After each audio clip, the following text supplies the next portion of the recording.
It starts with a fall. A pregnant woman, 7 months along, lies bleeding on a marble staircase inside a Beverly Hills mansion.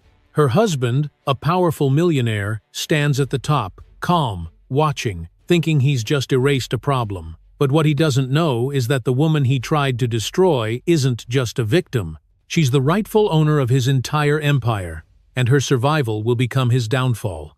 What follows is a war of lies, power, and revenge that turns the city upside down. Stay with me, because you won't believe how justice hits back at the man who thought he was untouchable. Tell us what time you're watching and where you're tuning in from. Drop a comment below. We'd love to hear from you. The night in Beverly Hills was silent, wrapped in the kind of stillness that only wealth could afford.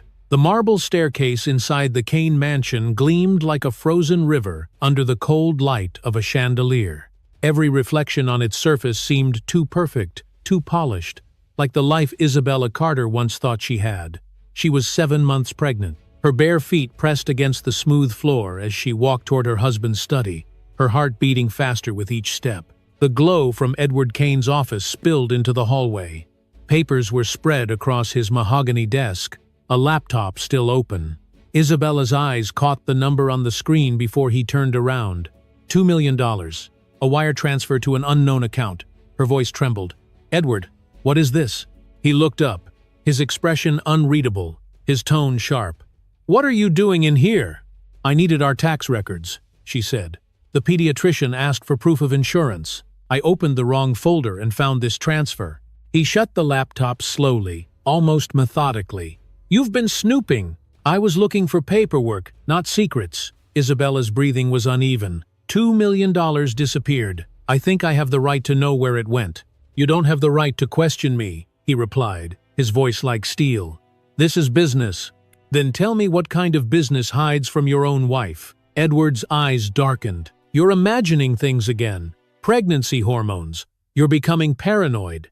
"I am not paranoid," Isabella snapped, her voice rising for the first time in months. "I'm pregnant, not blind." The silence that followed was heavier than any scream. Edward stood, closing the distance between them. His cologne filled the air, the same scent from their wedding day, lavender and cedar. Once it had made her feel safe. Now it made her sick. He leaned closer. "You're exhausting me, Isabella. Always asking questions, always trying to control things you don't understand." "I just want honesty," she whispered. "Is that too much to ask?" His hand twitched, a small movement that looked almost nervous, but wasn't. It was rage trying to stay contained. "You should be careful with that tone," he said quietly. "People might start thinking you're ungrateful." "I'm not ungrateful," she said. "I just want to know the truth." Something snapped in his eyes, the calm giving way to fury. "The truth," he repeated, as if the word itself offended him. "You want the truth? The truth is you wouldn't survive a day without me." He stepped closer until she could see the vein pulsing in his temple. "You'd still be nothing if I hadn't saved you from your father's shadow." "My father never hurt me," Isabella said softly. "You did." That was it, the line that burned everything down. Edward's jaw tightened, his fists clenching. He turned toward the staircase, as if to walk away. Isabella followed, still pleading for an answer.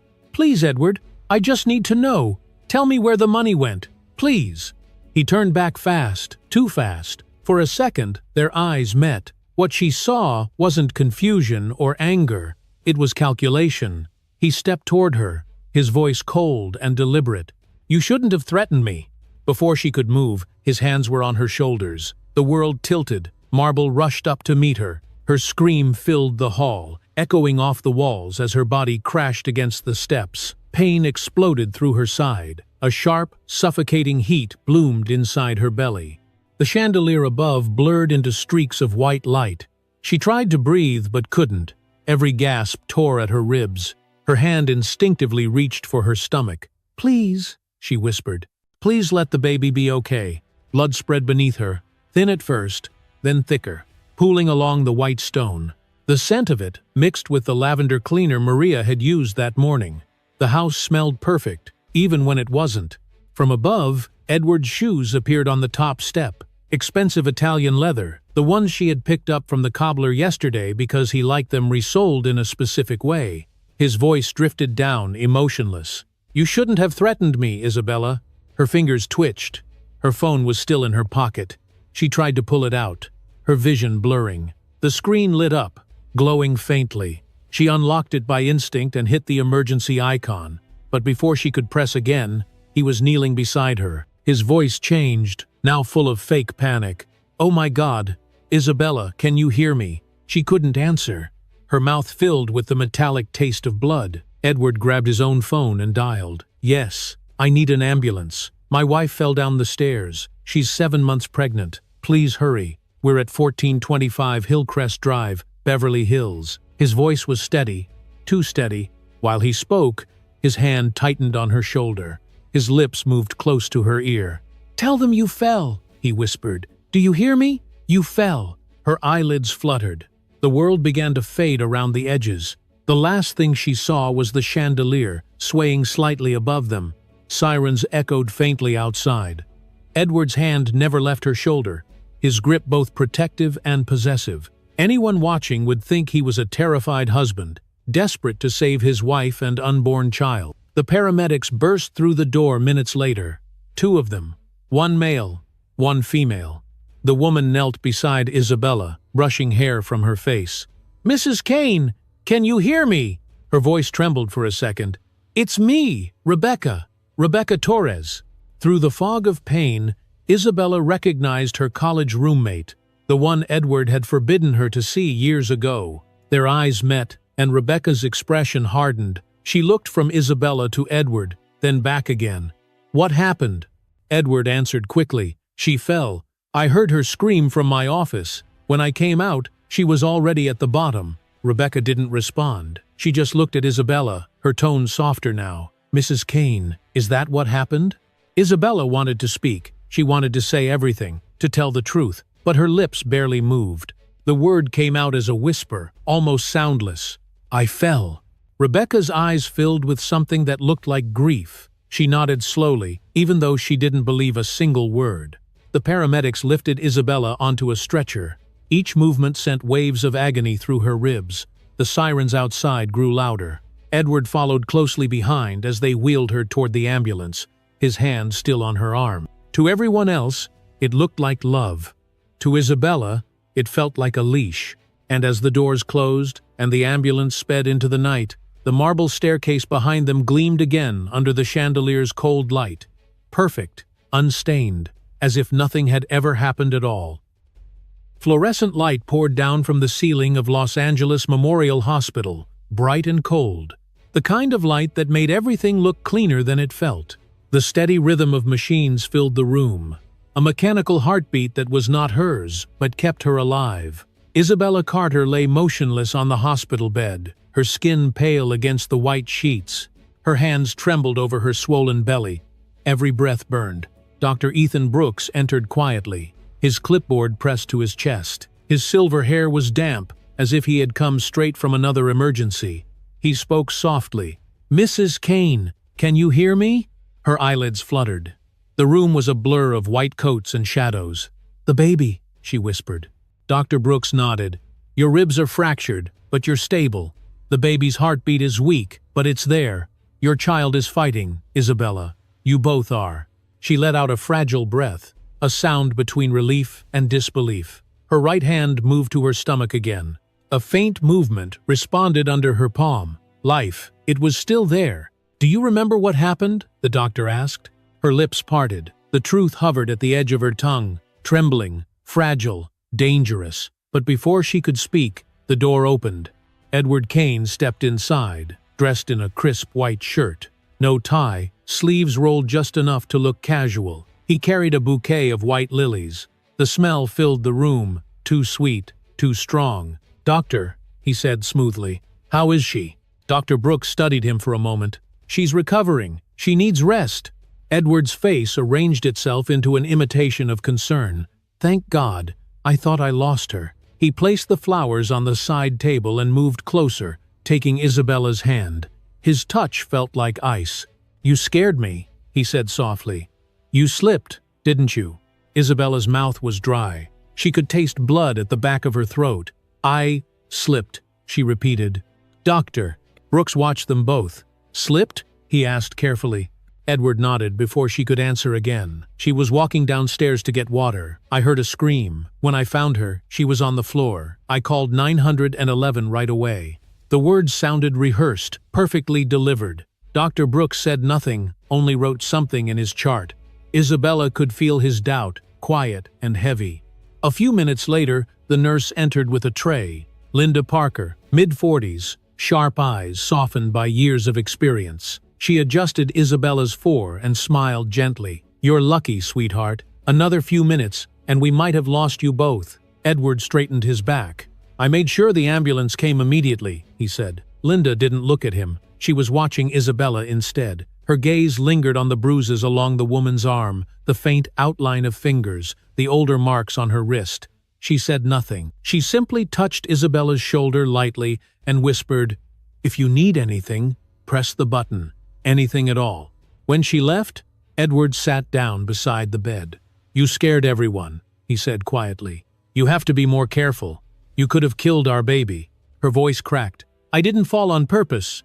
"I know," he said, stroking her hand. "But you need to stop stressing yourself. You know how fragile you are." "No?" He spoke the word fragile as if it were a diagnosis, not an insult. Isabella closed her eyes. She felt trapped between pain and obedience.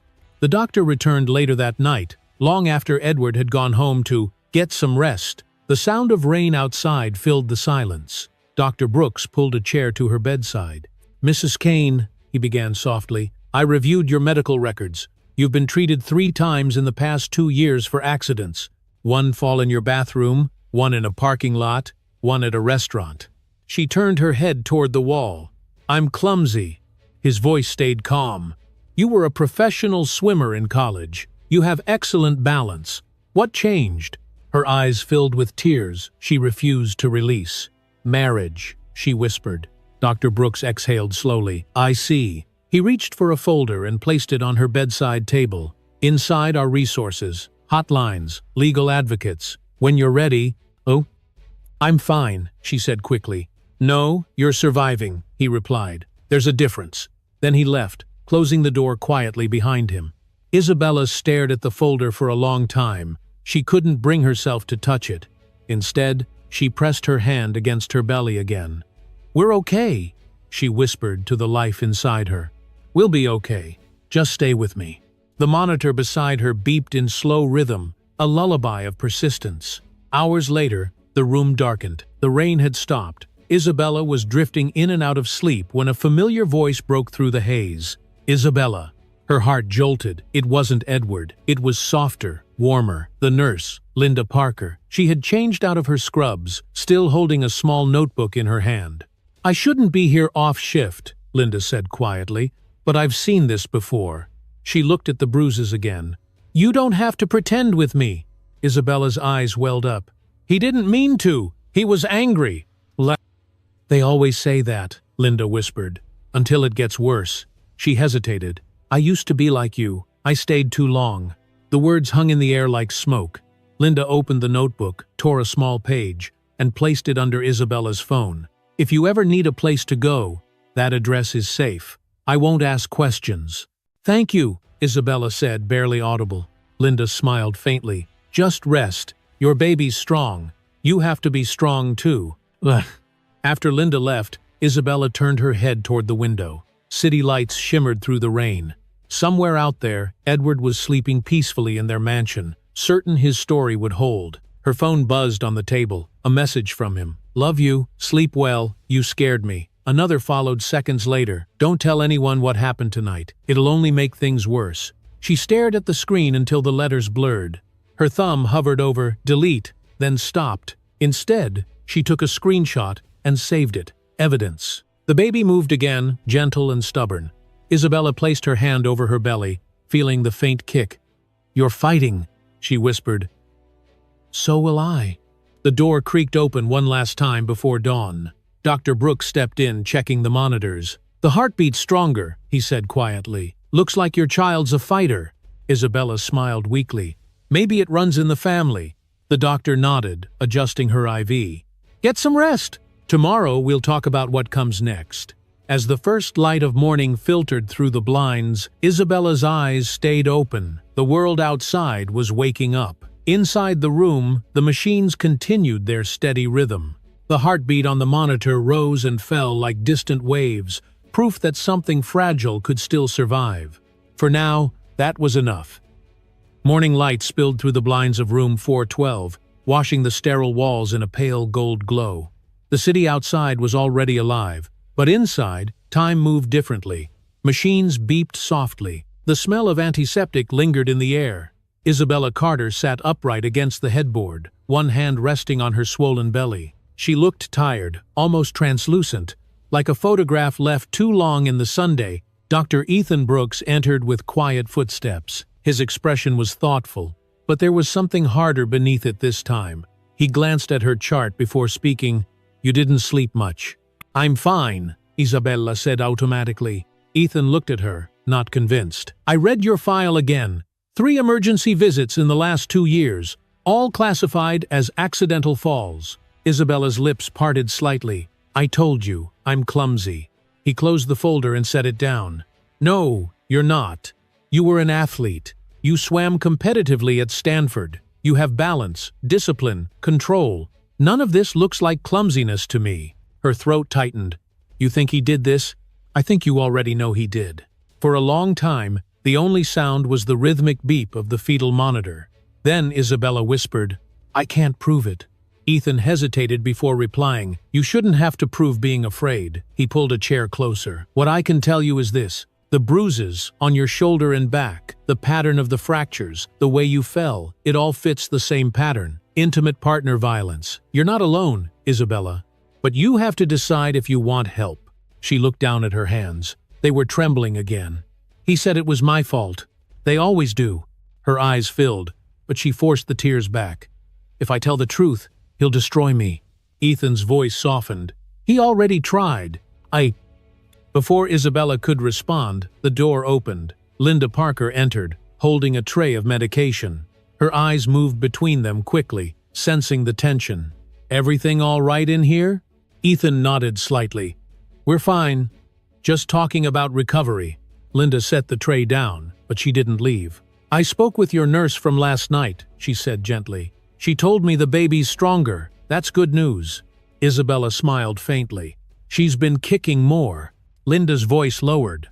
"You're lucky, honey. Some women don't make it after what you've been through." Those words sat heavy in the air. Isabella's gaze drifted to the window again. "I know." After Linda left, Ethan leaned forward.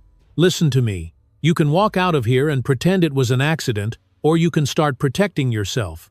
I can call a social worker. She can explain your options." "I said I'm fine," Isabella repeated, her tone sharper this time. Ethan studied her. He saw the wall go up, the same wall he had seen in dozens of women before her. "All right," he said quietly, "but I'm leaving this folder here, just in case." He left it on the bedside table next to her phone.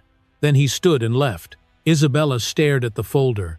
The word resources was printed neatly on the cover. She didn't touch it. Instead, she opened her phone. Edward had texted again.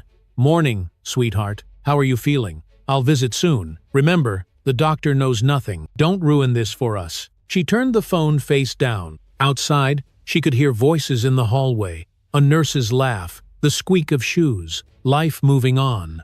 For a moment, she wanted to get up, walk out, disappear. But her ribs ached when she tried to move, forcing her back into the bed. She pressed her hand to her stomach again. The baby kicked faintly, as if reminding her to stay still. That evening, the hospital quieted. The machines beeped in their steady rhythm. The sound was comforting and suffocating at once. Isabella couldn't sleep. Her mind kept replaying the sound of Edward's voice on the stairs. "You shouldn't have threatened me." A knock interrupted her thoughts. She looked up. A hospital staff member stood in the doorway, holding an envelope. "This was left at the nurse's station for you, Mrs. Kane. No name." Isabella frowned. "Who left it?" "She didn't say. Just asked that it be delivered to you directly." "Okay." The woman left before Isabella could ask more. The envelope was plain, unmarked, sealed with tape. She hesitated before opening it. Inside was a small USB drive and a note written in quick, hurried handwriting. You deserve to know what he's hiding. I'm sorry I didn't tell you sooner, L.S. The initials hit her like a jolt. Lauren Shaw, Edward's assistant. She had worked with him for 5 years, quiet and precise, always loyal to him. At least that's what Isabella thought. Her pulse quickened. She didn't have a laptop, but she could guess what this was. Proof. Evidence. Something Edward didn't want her to see. She pressed her hands over her belly, whispering to herself, "This is it. This is how it starts." The next morning, Dr. Brooks returned with a faint smile. "The baby's heartbeat is stronger. You're healing faster than expected." Isabella nodded. "Can I be discharged soon?" "Tomorrow, if your vitals remain stable." He paused. "Will you have someone with you?" "My husband," she said automatically, then caught herself. "No, my brother. David is flying in from New York." Ethan nodded, relief flickering across his face. "Good. You shouldn't be alone right now." After he left, Isabella's phone buzzed again. Another message from Edward. "I'll pick you up tomorrow. Wear something nice. Reporters might be outside. We have to look united." Her chest tightened. He was already preparing the performance. That night, she couldn't sleep. Every sound in the hallway made her flinch. When she closed her eyes, she saw the stairs, the marble, the flash of his shoes at the top. Over and over, the moment replayed. And every time, she wondered if anyone would ever believe her. At 2 a.m., she sat up, turned on the lamp, and looked at the envelope again. She touched her stomach. "If I can't do this for me, I'll do it for you," she whispered. "You didn't choose this world, but I'll make it safe for you." The baby shifted under her hand, as if in answer. She picked up her phone, searched for the name printed on the folder Ethan had left. Domestic Violence Legal Aid Network. The number glowed on the screen. She didn't press call. Not yet, but she saved it. Outside, the rain started again, light and distant. It tapped against the glass in slow rhythm. Isabella closed her eyes, listening. For the first time since the fall, her heartbeat matched the baby's on the monitor. 2 rhythms, faint but alive. Tomorrow she would leave this room. Tomorrow everything would change. The morning sun over Los Angeles had never felt so harsh. Isabella Carter stepped out of the hospital lobby wearing dark glasses and a beige coat that barely covered the bruises along her arms. Her brother, David Carter, had arrived that morning from New York. He insisted on being there, but Isabella told him she needed to do one thing alone. She had an appointment. Her taxi stopped outside a brick building downtown. The sign read, "Chen and Associates." The lobby smelled of paper and coffee. Everything was quiet, except for the soft hum of computers. Isabella took a deep breath before entering the glass office at the end of the hall. Behind the desk sat Sarah Chen, a woman in her mid-40s with sharp features and calm eyes. Her hair was tied neatly, her suit dark blue. When she looked up, she didn't smile, but her expression carried something stronger than kindness. It was recognition. "Mrs. Kane," Sarah said, "please, sit down." "No." Isabella hesitated before taking the seat across from her. The chair felt solid, grounding. For a moment, she couldn't speak. Sarah waited patiently. "You don't have to rush. Just tell me what happened." Isabella's hands trembled as she opened her purse. She pulled out the small USB drive and placed it on the desk. "This was left for me at the hospital. I think it's proof." Sarah looked at it, then at her. "Proof of what?" "My husband," Isabella whispered. "Edward Kane. He pushed me down the stairs." Sarah's pen froze above her notepad. "You're 7 months pregnant, correct?" "Yes." "And he claims it was an accident." Isabella nodded slowly. "He told everyone I slipped. He made me say it too. I was afraid. He said no one would believe me." Sarah leaned back, studying her. "Do you still believe that?" There was a long pause before Isabella answered, "I want to stop believing it." The lawyer nodded once. "Good.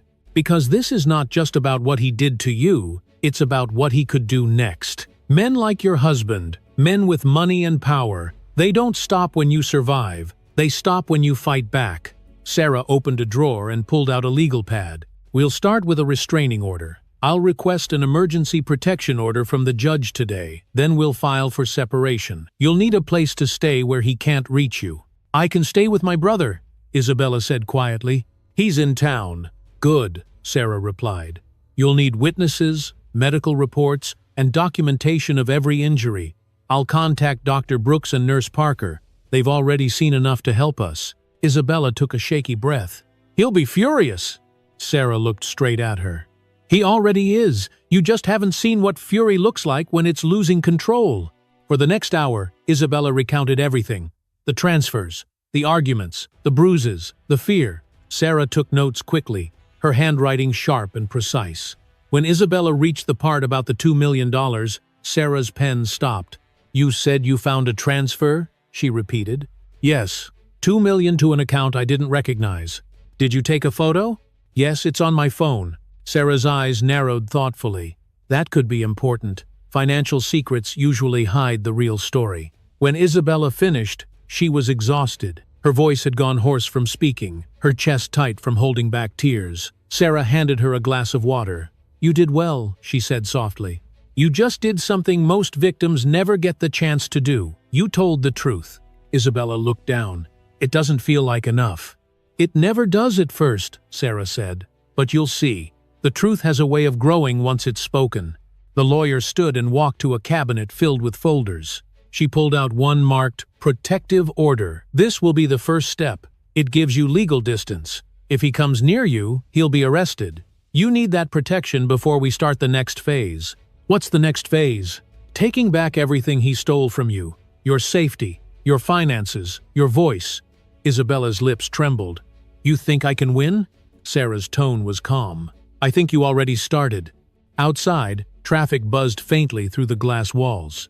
The world kept moving as if nothing extraordinary was happening. But inside that office, something shifted. Isabella Carter, for the first time in years, was no longer silent. Sarah looked down at the USB. "I'll have this examined by a forensic technician. If it contains recordings, we'll use them in court. But remember, once we start this process, there's no going back." "I don't want to go back," Isabella said. "I want to end it." Sarah gave a small, approving nod. "Then let's begin." "Law." She slid a few documents across the desk. "Sign here. It allows me to represent you and gives permission to access your medical files. I'll file the paperwork within the hour." Isabella took the pen. Her hand shook as she wrote her name. The signature looked unfamiliar, like it belonged to someone stronger. When she finished, Sarah leaned forward, her voice lower now. "One more thing. If he contacts you, save everything. Texts, emails, calls. Don't delete anything. Every lie he tells can become your evidence." "I understand." Sarah smiled faintly. "Good. You're not just his victim anymore, Isabella. You're his case." As Isabella stood to leave, Sarah handed her a business card. "If you ever feel unsafe, call me, day or night." Outside, the sun had dipped lower, painting the city in shades of amber and gray. Isabella walked down the sidewalk, the noise of cars and voices rising around her. For the first time in weeks, she felt the air move through her lungs without pain. When she reached the crosswalk, her phone buzzed. A message from Edward. "I heard you're meeting people. Be careful what stories you tell. I can make problems disappear." She didn't reply. Instead, she took a screenshot and saved it next to the hospital photos. Another piece of evidence. Another step forward. That night, David met her at the hotel Sarah had arranged for her. He wanted answers, but one look at his sister's face silenced him. She didn't need to explain. "Did you find someone who can help?" he asked finally. "Yes," she said. "Her name is Sarah Chen." David's jaw tightened. "Good, because I'm not letting him get away with this." Isabella looked at her brother, the weight of exhaustion still on her face. "Neither am I." She touched her belly. The baby moved under her hand, a small reminder of life still fighting inside her. For the first time, she didn't whisper apologies to the child. She whispered a promise. "We're going to be free." The courthouse in downtown Los Angeles stood like a slab of stone against the morning Sunday. Cameras already lined the steps, reporters whispered, adjusting their microphones. The story of a billionaire investor accused of pushing his pregnant wife had begun to circulate. Isabella Carter stepped out of the black car that David sent, her coat wrapped tightly around her. She looked fragile, but there was steel in her eyes. Inside, the courtroom was cold. The polished wood, the echo of heels, the sterile silence before the storm. Sarah Chen stood beside her, arranging files on the table. "Remember," Sarah said softly, Today is not the full trial. It's just the protective order hearing. But how we start matters. Isabella nodded. Her hand brushed her belly, feeling the faint rhythm inside. The baby's heartbeat had steadied over the past week, a small defiance against everything Edward had done. Then the door opened. Edward Kane walked in wearing a navy suit and a smirk that didn't belong in a courtroom. His team of lawyers followed, led by a man with gray temples and a gold watch. Edward glanced around as if the entire proceeding were beneath him. When his eyes met Isabella's, the smile faded for just a second. Then he looked away. Judge Reynolds entered, a woman in her 60s with an expression that allowed no nonsense. "We're here to review the petition for a temporary restraining order," she said. Mrs. Kane, represented by attorney Sarah Chen. Mr. Kane, represented by Mr. Lowell. Lowell rose. "Your Honor, my client is a respected businessman. This entire situation stems from a misunderstanding. Mrs. Kane fell, unfortunately, during a domestic dispute. There's no evidence of intent." Sarah stood calmly. "Your Honor, the hospital records show 3 fractured ribs, a concussion, and a pattern consistent with repeated trauma. My client has filed police reports, and we have submitted text messages containing veiled threats." Judge Reynolds looked over the documents. "I've reviewed the evidence. Mrs. Kane, do you wish to speak?" Isabella stood slowly. Her voice trembled at first, then steadied. "I'm 7 months pregnant. I was pushed down a staircase in my home. He told me to lie to the paramedics. He told me to say, 'I fell.' I've lived in fear for years. I just want to feel safe for me and my child." Edward's lawyer objected. "Your Honor, she's clearly emotional and exaggerating due to her condition." The judge's eyes flashed. "You'll let her finish." Isabella's gaze shifted toward Edward. "I loved him. I believed everything he said. But love isn't supposed to hurt like this. I'm not exaggerating. I'm surviving." Silence filled the room. Even the clicking of reporters' cameras outside seemed to fade. The judge took a deep breath and spoke clearly. "Temporary restraining order granted. Mr. Kane, you are prohibited from contacting your wife in any form, directly or indirectly, and must remain 500 feet away at all times. Violation of this order will result in immediate arrest. Do you understand?" Edward's jaw tightened. "Yes, Your Honor." But the fire in his eyes said something else. As they exited the courtroom, cameras flashed. Sarah shielded Isabella from the crowd while security cleared a path. Reporters shouted questions, microphones thrust forward. "Mrs. Kane, is it true your husband tried to kill you? Do you fear for your life?" Isabella kept her head down, but Sarah answered sharply, "No comments at this time." Outside the courthouse, the glare of the midday sun was blinding. Across the street, a black SUV waited. David Carter stood beside it, his expression unreadable behind dark sunglasses. When Isabella saw him, her breath caught.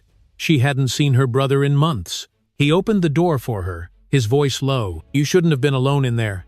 "I wasn't," she said. "Sarah was with me. I meant before." They sat inside the car. For a few moments, there was silence. The air between them was heavy with unspoken things. Finally, David spoke again. "I read everything in the reports. He pushed you, while you're pregnant." His jaw tightened. "If it were up to me, he'd already be in prison." Isabella looked out the window. "It's not up to you. It's up to the law now."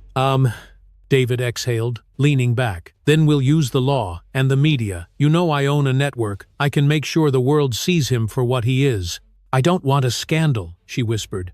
"It's not a scandal if it's the truth," he replied. "You need protection, and exposure might be the only thing that keeps him from trying again." Her phone buzzed. Another message from Edward. "You think a piece of paper will stop me?" She turned the screen toward David. His expression hardened instantly. "Send that to Sarah. I'll forward it to every journalist I know." "Please," Isabella said quietly. "I don't want this to turn into a war." David's voice softened.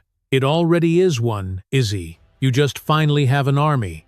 That night, Sarah called to confirm the restraining order was officially registered. "You're protected for now," she said. "But be careful. He'll test the limits." "I know him," Isabella replied. "He'll never accept defeat quietly." Sarah's tone was firm. "Then we'll be louder." Later that evening, Isabella stood by the hotel window, watching the city lights flicker. Below, traffic moved endlessly. Life continued, indifferent to her pain. Her reflection in the glass looked unfamiliar, thinner, older. David knocked on her door, carrying 2 cups of tea. "You should rest," he said. "You need to keep your strength for what's next." "What's next?" "Public opinion," he said simply. "We'll make sure his reputation collapses before the trial even begins." She smiled faintly. "You sound like Dad." "Good," David said, "because Dad taught us that power means nothing if you don't use it to protect family." Isabella took the tea. The warmth felt grounding. "Thank you for coming." He looked at her belly, his voice softening. "How's the baby?" "Strong," she said. "The doctor said she's fighting." David smiled faintly. "Then she's a Carter." "Lau." They stood in silence, watching the skyline together. Down in the distance, flashing lights marked another news van arriving near the courthouse. The story was spreading. Across the city, in his mansion, Edward Kane sat in his darkened office, surrounded by empty glasses and shredded papers. On his computer screen, the headline glared back at him. "Millionaire under investigation, after alleged assault on pregnant wife." He slammed his fist against the desk, his voice breaking through the silence. "You think you can destroy me, Isabella? You'll see what power really looks like." But somewhere in a quiet hotel room, Isabella placed her hand over her heart, feeling the faint kick beneath her ribs. For the first time, she didn't feel afraid. The war had started, but she was no longer the one running. The morning after the restraining order hearing, Los Angeles felt different. The air outside the hotel was cool and sharp, the kind that made every sound travel farther. Isabella Carter stood by the window, looking at the city below. She had not slept. Each time she closed her eyes, she saw Edward's face in the courtroom, that mix of arrogance and fury. But today she was not thinking about fear, she was thinking about answers. Her phone rang. Sarah Chen's voice came through, calm but urgent. "I need you in my office as soon as possible. Bring David with you." An hour later, the siblings sat across from Sarah in a conference room surrounded by case files. The lawyer slid a folder across the table. "We started investigating your husband's finances. David gave us access to a few of his business contacts. What we found is unusual." David leaned forward. "How unusual?" Sarah opened the folder. Pages of financial statements, wire transfers, and legal filings spilled out. Every company Edward controls was seeded by a single account. That account originated from a trust under the name of your late father, Robert Carter. Isabella froze. "That's impossible. My father's estate was managed through the family firm in New York. Edward said everything was already settled years ago." Sarah nodded. "That's what your husband wanted you to believe. But Robert Carter created something called the Carter Family Protection Trust. It is an irrevocable trust, meaning it cannot be changed or dissolved. It contains a specific clause. Any venture or company that uses funds from the trust automatically assigns controlling ownership to you, Isabella." David sat back slowly, processing the words.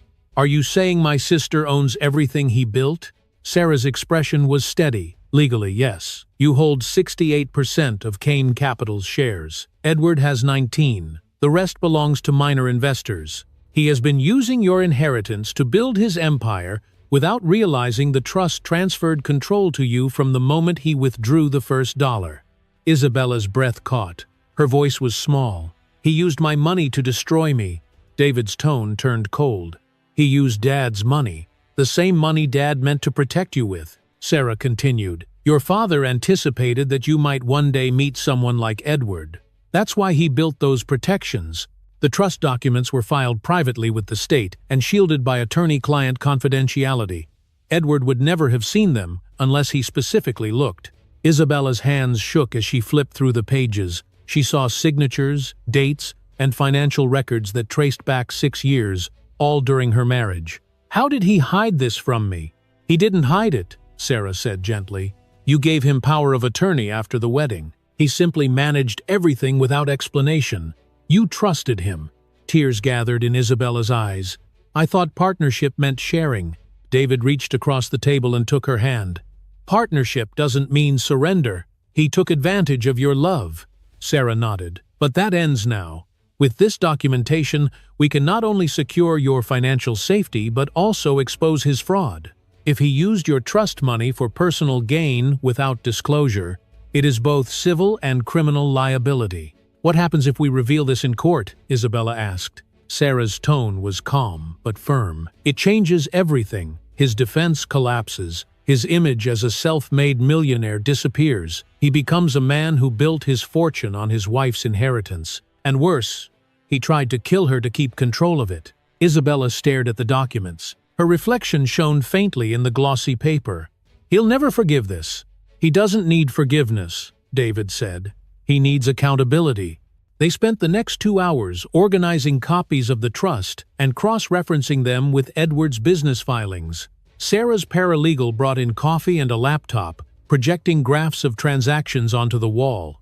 The pattern was unmistakable. Every major investment Edward made traced back to the same origin, the Carter family trust.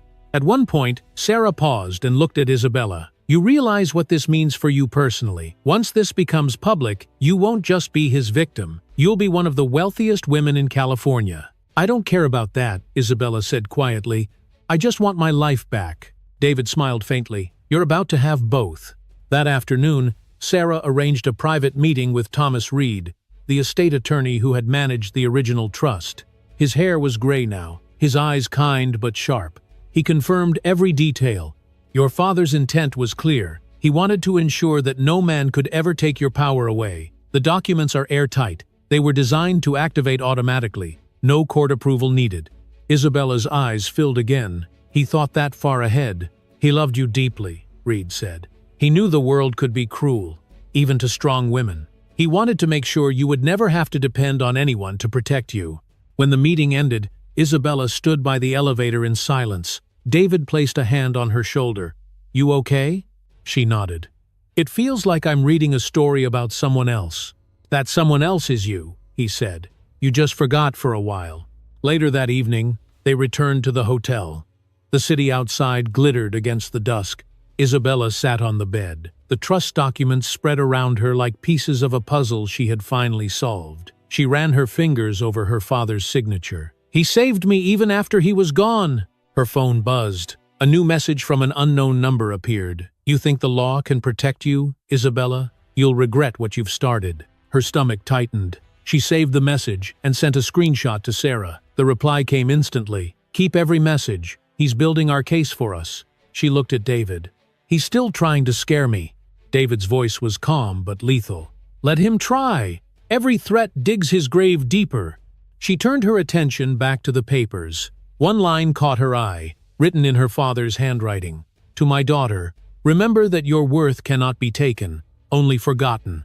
The words hit her harder than any bruise ever had. She whispered them aloud. Only forgotten. Outside the window, the city lights shimmered, bright and unrelenting. For the first time since the fall, Isabella didn't feel small. She felt the ground return beneath her feet. She wasn't just surviving anymore.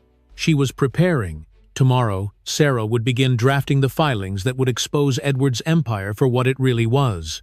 Tomorrow, the world would learn that the man who claimed to own everything had built his kingdom on stolen ground. And this time, Isabella would be the one standing at the top of the stairs.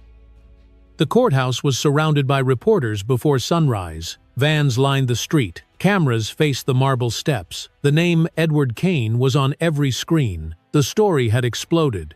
The millionaire investor accused of pushing his pregnant wife down the stairs was finally going to face his first full hearing. Inside, the air was thick with tension. Officers stood near the walls, journalists whispered in the back rows, and flashes of cameras burst through the glass doors every time someone important entered. Isabella Carter sat beside Sarah Chen at the plaintiff's table. Her hands were folded tightly in her lap.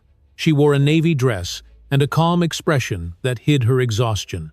David Carter sat directly behind her, silent but steady, his presence like armor. His influence had already changed the tone of the trial. The media now spoke of Isabella not as a victim, but as a survivor. The Carter family had arrived in force, and Los Angeles was watching. Edward Kane entered last. He walked in surrounded by lawyers, his tailored gray suit sharp, his expression carefully composed, but behind his calm smile was something new. Desperation. The empire he once ruled was starting to fracture. Across the courtroom, reporters took notes as whispers spread. That's him. He looks smaller in person. That's the wife. She's the heiress to the Carter Trust. Judge Reynolds called for order. Court is now in session.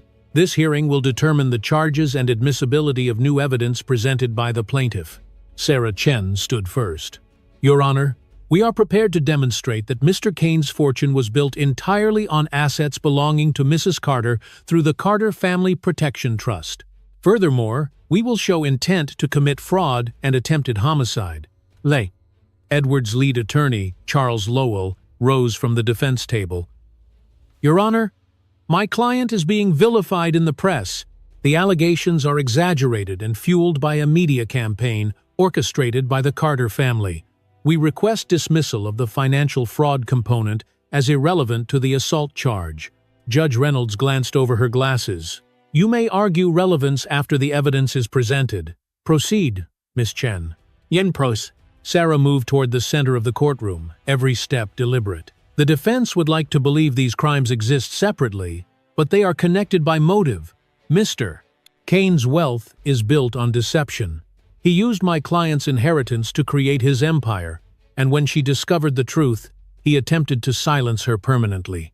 She gestured to the screen where her paralegal displayed the financial charts uncovered in Part 6.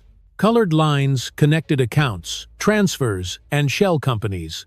Every dollar he used came from a trust created by Robert Carter, her late father. The documents are notarized, dated, and verified by multiple institutions. Edward's lawyer objected. This is irrelevant to physical assault. Overruled, said the judge. Sarah continued.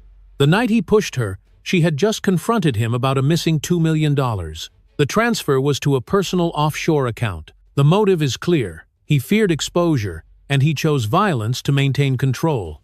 Isabella sat still, her heartbeat pounding in her ears. Hearing it said aloud, hearing her pain turned into evidence, felt surreal. Lowell rose again. Your Honor, my client categorically denies these allegations. Mrs. Kane has a documented history of emotional distress during pregnancy. Her perception of events cannot be considered reliable. David clenched his fists behind her, but Sarah didn't flinch. We anticipated that argument, she said, which is why we have independent witnesses. She called the first witness, Dr. Ethan Brooks. The doctor took the stand, his calm professionalism commanding attention. I treated Mrs. Kane after the incident. Her injuries were not consistent with a slip or fall. The bruising patterns and the direction of the fractures suggest force applied from behind. Did she ever tell you what happened? Sarah asked. She told me she was afraid of her husband. Lowell objected again. Hearsay, the judge overruled. The statement pertains to her medical condition. Continue. Sarah nodded to Ethan. Doctor, what about the baby? The fetus showed distress initially, but the heartbeat stabilized. It was a miracle. They both survived. Reporters scribbled furiously. The word miracle echoed through the room. Next came Nurse Linda Parker. She confirmed the bruises and described Edward's behavior at the hospital. He was too calm. Most husbands panic when their wife is bleeding on a stretcher. He rehearsed every word before speaking. Lowell attempted to discredit her, but the nurse's composure never cracked. I've worked in trauma for 20 years, she said firmly. I know fear when I see it, and I know guilt when I see it. When she stepped down, Sarah returned to the table, glancing briefly at Isabella. You're doing great, she whispered. Then came the twist. Edward's own former assistant, Lauren Shaw, was called. The same woman who had sent the anonymous USB. She walked to the stand, avoiding Edward's gaze. Her voice was low but steady. He asked me to delete records of wire transfers. He said if Mrs. Kane ever learned where the money came from, everything would collapse. Sarah played the recording from the USB. Edward's voice filled the room. If she tries to leave, I'll bury her under contracts and lawyers. She'll be nothing. A ripple of murmurs spread through the crowd. Edward's face turned white. He tried to speak, but his attorney placed a hand on his arm. Judge Reynolds' gavel hit the bench. Order. Sarah's closing words were calm but sharp. Money built this house of lies. Control kept it standing, but truth tears it down. My client's life was nearly taken because she asked one question. Where did the money go? Now the world knows the answer. The judge declared a recess until the next day. Reporters surged forward as Edward was escorted out by security. Cameras flashed, capturing his glare, his clenched jaw.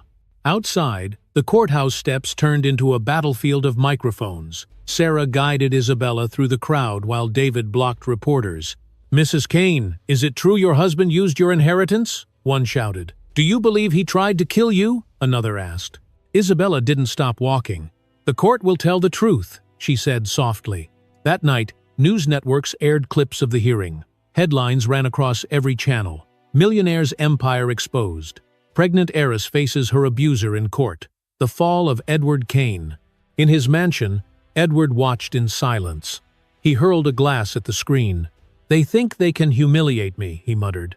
"We'll see how long the press loves her when I show them who she really is." He picked up his phone and called his publicist. "Release the statement. Say she's unstable. Say she's after money. I want every outlet printing it by morning." As dawn broke, Isabella woke to dozens of notifications. Headlines twisted the story, painting her as manipulative, emotionally unstable, unfit to testify. David burst into her hotel suite, holding his phone. "He's buying the press." Isabella took a deep breath. "Then we'll buy the truth." Sarah arrived moments later. "Let him smear you," she said, "because the more he talks, the deeper he sinks." Isabella looked out the window, the sunrise burning through the clouds. "Then let him speak," she said quietly. "I have nothing left to hide." The next morning, the courthouse was surrounded by chaos. Protesters, reporters, and curious spectators filled the plaza, waving signs and shouting questions. Half of them demanded justice for Isabella Carter. The other half, influenced by Edward's new media campaign, shouted that she was a liar. Inside the courthouse, Sarah Chen's team moved with quiet precision. Every file, every video, every witness statement was ready. Isabella sat at the plaintiff's table in a simple black dress, her hands folded neatly, her face calm. The noise outside was deafening, but inside her mind, there was only silence. David Carter entered and placed a reassuring hand on her shoulder. "No matter what happens, remember who you are," he said softly. "You're a Carter. He's just a man pretending to be a god." The courtroom doors opened. Edward Kane walked in flanked by his lawyers. Cameras clicked. He wore a dark suit, polished shoes, and a look of defiance. For weeks he had been on every talk show, denying everything. His publicist had painted Isabella as unstable, greedy, and manipulative. The headlines now called her the heiress who cried wolf. Sarah leaned toward Isabella. "This ends today." Judge Reynolds entered, bringing immediate silence. "We're reconvening to review new evidence presented by the plaintiff," she said. Sarah rose, her tone firm. "Your Honor, yesterday the defense attempted to discredit my client by manipulating public perception. Today we will show this court not opinions, but facts." Edward's attorney smirked. "We'll see about that." Sarah turned to the clerk. "Please play Exhibit 47. The lights dimmed slightly as a video appeared on the courtroom screen. It was footage from a security camera inside the Kane mansion. The timestamp matched the night of the fall. The first few seconds showed the marble staircase, empty and silent. Then Isabella appeared, visibly pregnant, walking carefully down the hall. Edward followed, his posture tense. Their voices were faint but clear. $2 million, Edward," she said. "Where did it go?" "Stop asking questions," he snapped. "I have a right to know." He stepped closer, his voice rising. "You don't have rights without me." Then the moment came. He pushed her. The camera caught everything. The gasp, the fall, the flash of motion as she disappeared from frame. Gasps erupted in the courtroom. Reporters scribbled frantically. Edward's attorney shot to his feet. "This video is illegally obtained!" Sarah was ready. The recording was submitted by a third-party contractor hired by Kane Capital for security purposes. The file was stored in the company's cloud, which is owned by my client as the majority shareholder. Legally, it belongs to her. The judge nodded slowly. "Admissible." Edward's face turned white. His jaw tightened, but he said nothing. The courtroom erupted again as Sarah pressed on. "This video shows intent. It shows violence. And it shows motive." He pushed her after she confronted him about the missing money traced back to her inheritance. She turned to Edward. "Would you like to explain that to the court?" Edward's lawyer whispered frantically, but Edward stood anyway. His composure cracked. "That video doesn't tell the whole story." She was hysterical. She attacked me first. Sarah raised an eyebrow. Is that what we're calling gravity now, Mr. Kane? Laughter rippled through the gallery. Judge Reynolds banged the gavel. Order! Sarah walked toward the jury box. For weeks, the defense has spent millions to create a false narrative. They called her unstable. They said she fell, but now the truth speaks for itself. Money and power cannot erase evidence, and no publicist can rewrite reality. No, she motioned to the technician. Next, Exhibit 48. The USB audio played next. Edward's voice filled the courtroom again. If she leaves me, I'll bury her under contracts and lawyers. She'll be nothing. When it ended, there was only silence. Even Edward's attorneys had nothing to say. Sarah turned to the judge. My client is not seeking revenge. She is seeking protection, justice, and truth.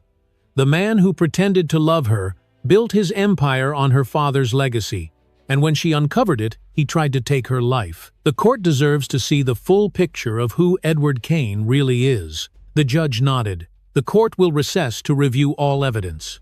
As soon as the gavel struck, the courtroom erupted into chaos again. Reporters rushed toward the doors. David stood beside Isabella, shielding her from the flash of cameras.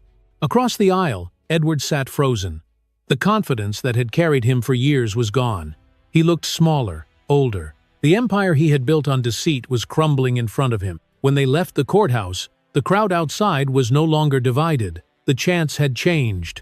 Justice for Isabella. Protect survivors. Kane must pay. Isabella paused on the courthouse steps, feeling the noise wash over her. For the first time, the noise wasn't directed at her.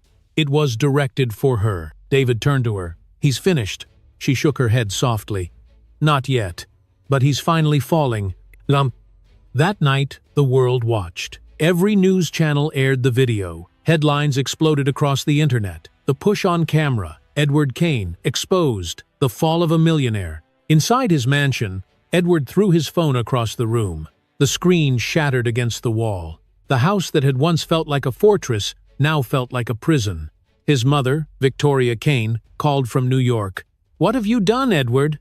I can fix this, he said through gritted teeth. No, she replied coldly. You've destroyed everything. He sat alone in the dark, the weight of silence pressing down. The power he once held had evaporated overnight.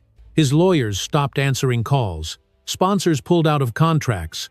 The stock value of Kane Capital plunged 20% in a single day. Meanwhile, Isabella stayed at a safe house arranged by Sarah and David. She watched the coverage quietly, her hands resting over her belly. The baby moved gently beneath her palm. Sarah walked in carrying a folder. It's official.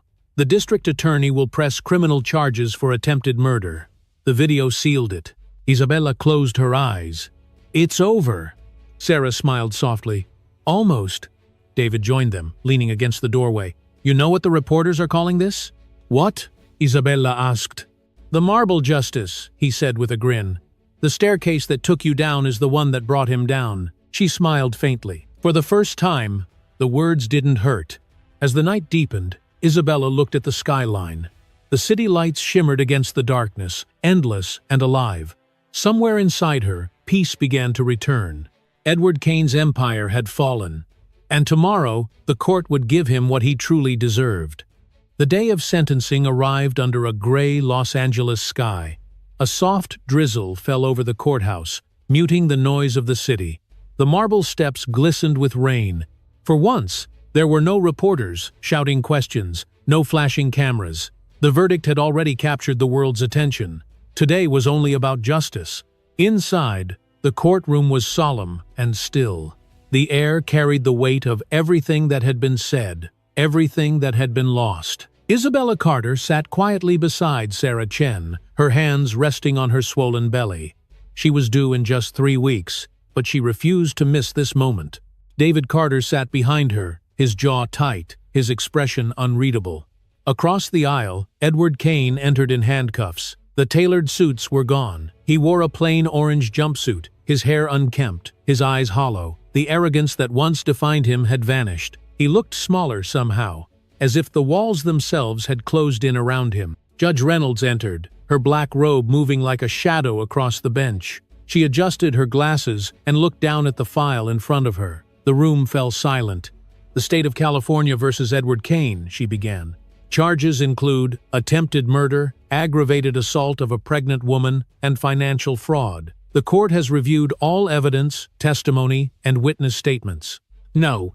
She paused, her gaze settling on Edward.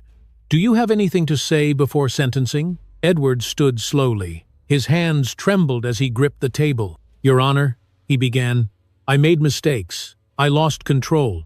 But I never meant to hurt her. I loved my wife. I loved our family. What happened that night was an accident." Sarah rose immediately. "Your Honor, may I respond?" Judge Reynolds nodded. "Love is not what we saw in that video," Sarah said firmly. "Love does not shove a woman down a marble staircase. Love does not use money and lies to erase the truth. What happened that night was not an accident. It was a choice. And if Isabella and her child had not survived, we would be standing here for a murder trial." The words hung in the air. Edward's head lowered, his jaw clenched. The judge turned to Isabella. "Mrs. Carter, would you like to address the court?" Isabella stood carefully, supported by Sarah. She looked pale but steady. Her voice was soft, but every word carried. "For years I thought silence was safety. I believed that if I stayed quiet, the pain would stop. But silence only gave him more power. He hurt me, and he hurt our child. I have scars that will never fade. But I'm still here. My baby is still here. And I want him to know that he didn't win." Her voice broke slightly, but she continued. "I forgive him, not because he deserves it, but because I refuse to let hate be the only thing that survives this." No. When she sat down, the room was utterly silent.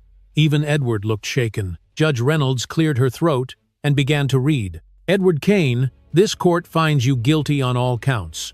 You are hereby sentenced to 30 years in state prison without the possibility of parole for the first 20. Edward's face went white. His body sagged as if the air had been pulled from his lungs. The judge continued. "You used your wife's inheritance to build your fortune. You used her love to mask your control. And you used your power to inflict pain. This court will ensure that your power ends here." The gavel struck once. "Sentence is final." A murmur rippled through the gallery. Cameras were forbidden inside, but the story would spread faster than any photograph. The once untouchable millionaire was now a convicted criminal. Edward turned toward Isabella as guards moved to take him away. His voice cracked. "You ruined me." She met his eyes calmly. "No, you ruined yourself." The officers led him through the side door, his chains rattling softly. For a moment, Isabella watched him disappear from view. Then she let out a long, quiet breath. The nightmare was finally over. Sarah touched her shoulder gently. "You did it." David leaned forward, his voice low. "It's done, Izzy. He'll never hurt you again." Outside, the rain had stopped. The clouds broke apart, letting sunlight spill across the steps of the courthouse. Reporters stood at a distance, whispering into microphones, careful not to intrude. Sarah faced them briefly, her tone professional but firm. "Justice has spoken. The truth won." Later that evening, Isabella returned to her hotel. She stood before the mirror, removing the hospital wristband she still wore from weeks earlier. Her reflection looked stronger now. The bruises had faded, replaced by quiet determination. She turned as David entered the room. "You should rest," he said softly. "You've been through too much." "I will," she replied, "but not yet." He hesitated. "You going to the hospital tomorrow?" "Yes. Dr. Brooks said the baby's heartbeat is strong. He called her a fighter." David smiled faintly. "Then she's definitely a Carter." That night, Isabella sat by the window, watching the lights of Los Angeles flicker. She thought of her father's trust, of the protections he had built long before she needed them. She thought of Sarah, who had fought beside her, and she thought of Edward, sitting alone in a cell, stripped of everything he once used to control her. For the first time, the word free didn't sound like a fantasy. It sounded like a fact. The next morning, the newspapers printed the headline in bold letters. "Millionaire Edward Kane, sentenced to 30 years in prison." The photo below it showed Isabella walking out of court, her hand resting gently on her stomach. In the hospital, Dr. Brooks met her with a warm smile. "Your baby's heartbeat is perfect," he said. "She's strong, just like her mother." Isabella smiled softly. "Her name is Hope." Dr. Brooks nodded approvingly. Fitting. After everything you've survived. As she left the hospital, the air felt different. The noise of the city seemed distant, replaced by the quiet hum of peace. She looked up at the blue sky, remembering the marble staircase, the fear, the pain. But those memories no longer held power. Justice had been served. Her baby had survived. Her family was beside her. And somewhere behind prison walls, Edward Kane faced the life he had created for himself. One without control, without power, without her. The fall that nearly killed Isabella had finally brought him to the bottom. 1 year had passed since the sentencing. Los Angeles had moved on, but the name Isabella Carter still lingered in headlines, not as a victim anymore, but as a symbol of survival. The city had watched her fall, rise, and rebuild. Now, on a quiet spring morning, she stood in front of a glass building with her name engraved on the entrance. The sign read Hope Foundation. The letters shimmered under the morning light. The foundation provided housing, counseling, and legal aid for women who had survived domestic abuse. It was funded by the Carter Family Trust and the newly reclaimed assets from Kane Capital, now renamed Carter Holdings. Inside, a group of journalists waited to cover the official opening. Isabella stepped to the podium, her long hair pulled back, her pale blue dress flowing softly in the breeze. In her arms, she held her daughter, a small girl with bright eyes and tiny fingers clutching her mother's necklace. She smiled at the crowd. "When I stood in a hospital room last year, I thought my life was over. I thought pain had won. But pain is only permanent when we stop fighting. My daughter and I are living proof that love can survive even after the worst darkness." Applause filled the air. Cameras flashed, but this time, the light didn't feel harsh. It felt warm. After the ceremony, David Carter joined her at the steps. He had been her shield through every battle. Now he simply looked proud. "Dad would be proud of you," he said quietly. Isabella nodded. "He already gave me everything I needed. I just had to remember how to use it." They stood together for a moment, watching the banner of the foundation flutter in the breeze. Then David's phone buzzed. He glanced at the screen and frowned. "The prison called," he said. Edward filed for an appeal. "It's already been denied." Isabella didn't flinch. "He'll spend his time blaming everyone but himself. Let him." David exhaled slowly. "You really have changed." "I had to," she said softly. "Otherwise he'd still own me, even from a cell." Later that afternoon, Isabella visited Los Angeles Memorial Hospital. The same hallways where she once clung to life now echoed with laughter. The nurses hugged her. Dr. Brooks greeted her warmly. "I never get tired of seeing happy endings," he said. She smiled. "You helped me find mine." In the pediatric wing, she handed a donation envelope to the hospital director. "This will cover the treatment costs for women who come in hurt and afraid. No one should ever have to choose between safety and survival." The director thanked her, but Isabella barely heard the words. She was looking at the same corridor she had been wheeled through a year ago, pale and broken. The smell of antiseptic brought the memory back for just a second, then faded. She had reclaimed even that. That evening, as the city lights began to glow, Isabella drove to Beverly Hills. The mansion still stood where it always had, towering and silent. It was no longer hers or Edward's. The bank had repossessed it after his conviction. It would soon be demolished to make way for new construction. The gates were unlocked. She walked inside slowly. Dust covered the floors, and the air smelled faintly of marble and emptiness. She stood at the bottom of the grand staircase, the place where everything had changed. Her reflection shimmered faintly on the polished stone. The steps were cracked now, faint scars running along the marble where her blood once stained it. She could still hear echoes of that night, the shout, the fall, the sound of her body hitting the floor. But the fear that used to accompany those memories was gone. In her hand, she carried a small bouquet of pale sky-blue flowers. She walked up the staircase carefully, counting each step until she reached the fifth one. That was where she had stopped breathing for a moment, where she had thought she was dying. She knelt down and placed the bouquet there. Her voice was barely a whisper. "I forgive you. Not for you, but for me."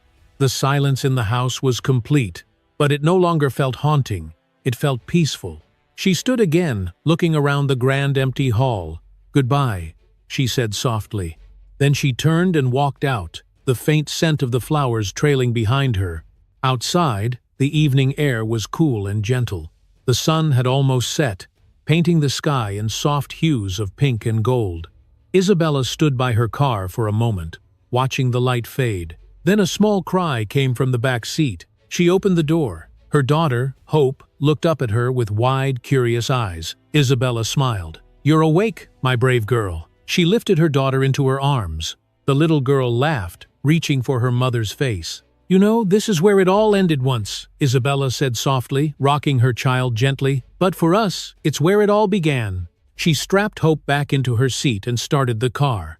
As they drove away, the mansion grew smaller in the rearview mirror until it disappeared entirely.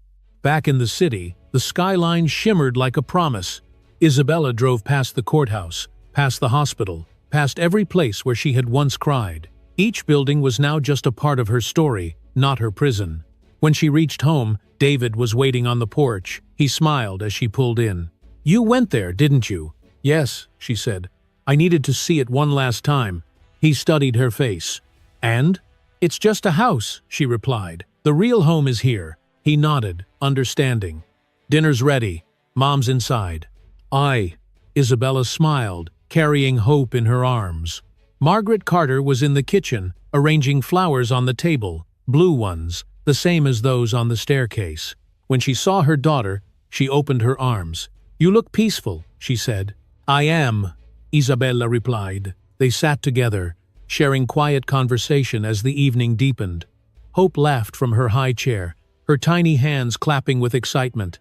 David poured wine for their mother, smiling at the sound. For the first time in a long time, the Carter family was whole again. As the night ended, Isabella stepped outside one last time. The stars shimmered above the city, clear and endless. She held Hope close, whispering softly, "Your name means more than light, my love. It means life. It means we survived." A soft breeze moved through the garden, rustling the petals of the blue flowers nearby. Isabella smiled, her heart steady, her mind finally quiet. The marble staircase was gone, but the lesson it gave her would stay forever. Pain had once broken her, truth had rebuilt her, and love had carried her the rest of the way. The dawn of the survivor had finally arrived.